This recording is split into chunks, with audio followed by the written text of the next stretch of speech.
This is my presentation on promoting literacy through programming in the public library. Before we get into the finer details of the program, we want to address identifying scope and identities for this program. So this program was created with literacy for middle schoolers in mind. In the Wilkes-Barre Area School District, there are no libraries in the district and no librarians. Therefore, middle schoolers do not have access to library services throughout their school day.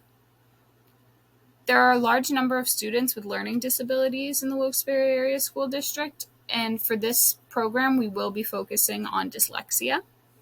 There are also a large number of economically disadvantaged students in the school district, so we'll be taking that into account as well. So what does dyslexia have to do with literacy? We have a full definition here, but the parts I want to highlight are that dyslexia is characterized by difficulties with accurate and or fluent word recognition, and there are secondary consequences that come with dyslexia, including problems in reading comprehension and reduced reading experience that can impede growth of vocabulary and background knowledge. So students with dyslexia are likely to suffer from a lack of reading literacy.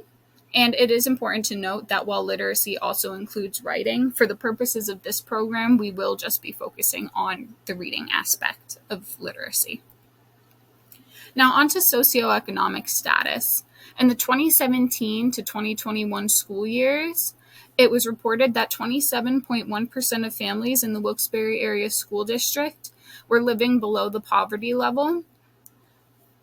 For this reason, Wilkes-Barre Area School District is considered a low-income district, and all students receive free lunch.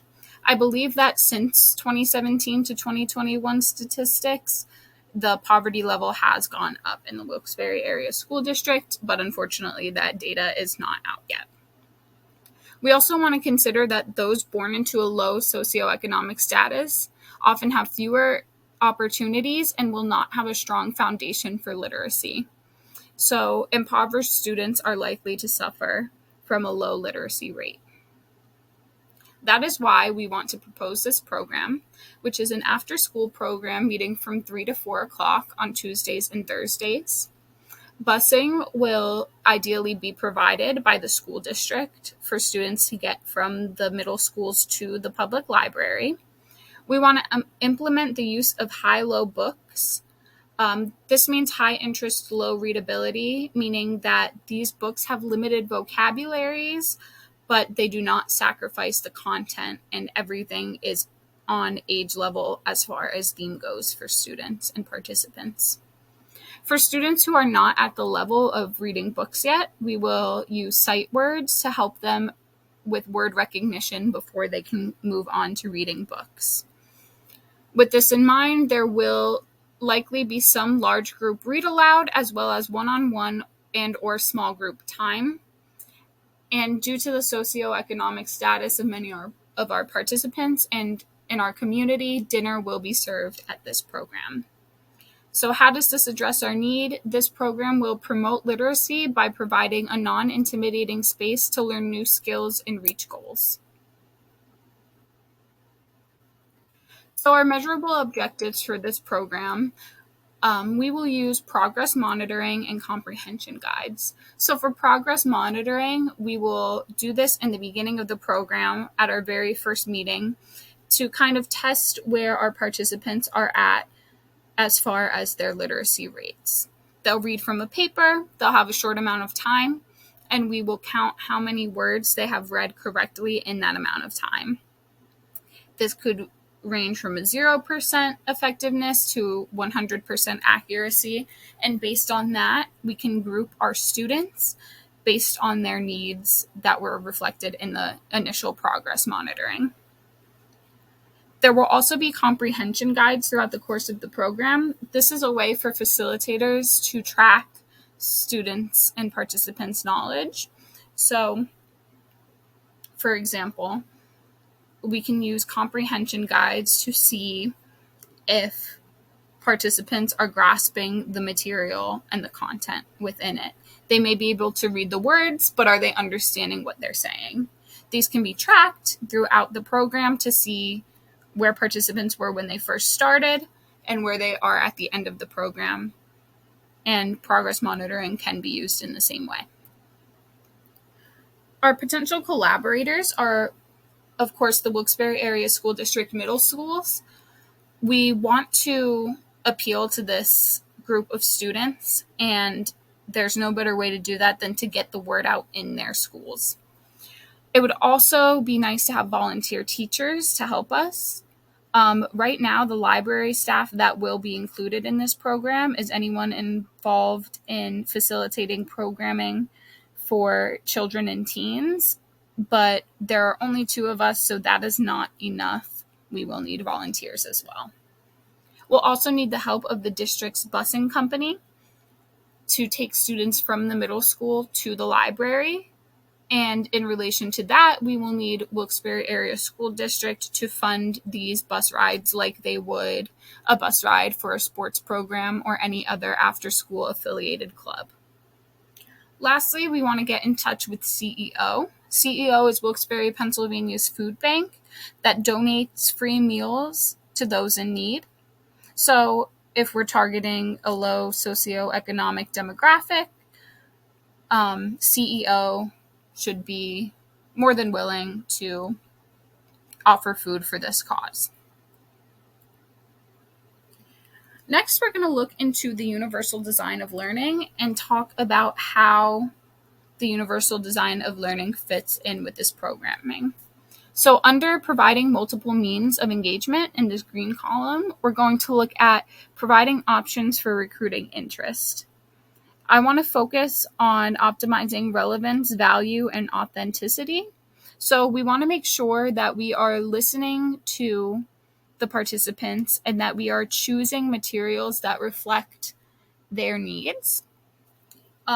We want it to be relevant to not only their learning levels, but also their lived experience. So if we're using a high interest, low readability book, for example, we want to choose characters that they can identify with. And we'll know this after the initial meeting and having them voice their opinion, which goes along with optimizing the individual choice and autonomy. We also want to look at sustaining effort and persistence. We want to stress the importance of the goals and objectives of this program.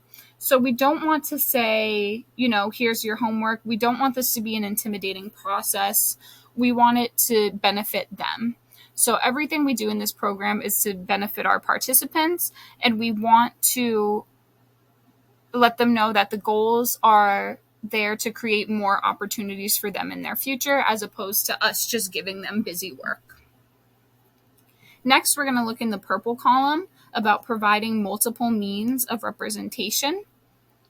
We can do this by providing options for perception. So ways of customizing display information is one, but we want to focus on the auditory information bullet here. This is because obviously if students are struggling with reading and literacy, they may not be able to grasp concepts based on the words on the page. In the beginning of the program, they may need auditory help so that they can read along and then eventually work their way up to sounding out words and being able to level up in their understanding of the content. We also want to look at providing options for comprehension. So this includes highlighting patterns, critical features, big ideas, and relationships. We can do this by having checkpoints during readings to make sure that the students are grasping the ideas and understanding the content. Lastly, we have providing multiple means of action and expression. And we could do this by providing options for physical action. So varying the methods for response and navigation, and also optimizing access to tools and assistive technologies. So this may mean a physical copy of a book may work for one student, while another student may want an ebook. And so we want to make that accommodation for them. Again, we want to provide options for executive functions, which is the last blue box in this column. We can do that by guiding appropriate goal setting. So again, we want to look at their first progress monitoring sheet from when they come in, and we want to build on that and make sure that we can find ways to help each individual participant make progress by the end of the program. Unfortunately, there are some limitations, as with any program. As for the anticipated cost, this is kind of hard to gauge because it varies based on participation. With the collaborators we have chosen, almost all of the labor aspects of this will be free of charge to the library, but the library will still need to provide books and materials for sight words and cards. So, for example, if there are 10 participants and each resource costs $10 per participant, we're spending $100, but this is lucky because that is well within the library budget. Again, volunteers can cause limitations because if we don't have enough volunteers, then registration may be limited. We may want unlimited registration, but if we only have 5 volunteers, we can only have so many participants because we want that one-on-one aspect that's necessary in many ways. There also may be varying levels of literacy in this program. So, for example, one student may be several grade levels behind, while another student may have no reading ability at all. This is significant because we want to make sure that our goal is not to teach a student who never read before how to read a novel. That might not be realistic. We want to keep in mind the limitation of the literacy levels that we may be getting in the program. The timeline for this is to begin reaching out to volunteers and collaborators now so that we can implement this program in the 2023 to 2024 school year. And then if we don't get the collaborators that we want, we can adjust. As for library policy to keep in mind, we want to remember that all people are welcome in the library and library cards are not needed to participate in programming. So this is not limited to low socioeconomic students, and it is not limited to students in the Wilkes-Barre Area School District or students with dyslexia, although it was created with these students in mind, as long as there are no inappropriate behaviors as long as there are no inappropriate behaviors, then anyone is welcome in the library. So anyone should be welcome in this program if they are at the age level. And with that, that is our program idea and proposal for literacy in middle schools at the library. Thank you.